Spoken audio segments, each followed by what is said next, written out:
amin nating Amazon delivery. Nabudol na naman tayo ni Crazy Coupon Lady. $8 something. Dalawang large laundry basket na collapsible. Oh. Yun naman. Kasi size din. Yung nabibili sa Walmart. Dalawang ganito siya. Less than $9. Not bad. Yung heating mat na nabili ko last time na $23.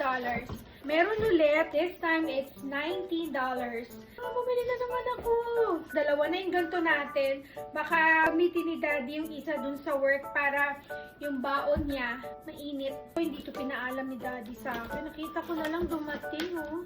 Smart Camera Feeder Dual Bowl. Ang sosyal ng mga pusang yan. Automatic feeder ng mga pusa. Aalis kami na magpa-renew ng passport ng mga bata. Imagine, ano na, no? 5 years ago na pala. Dinlove ko pa yung pagpunta namin nun sa Nagoya para mag-renew ng passport. 5 years na pala at kailangan lang mag-renew.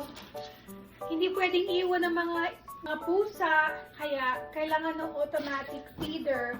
Meron kaming litter robot, so walang problema yung pagpupo nila and pagwiwi nila. Alam mo na malayo yung embassy dito, nasa Washington DC. At least hindi namin po problemahin mga fur babies namin. Alam mo na pala sila dito. Magkano to? 80. Shucks.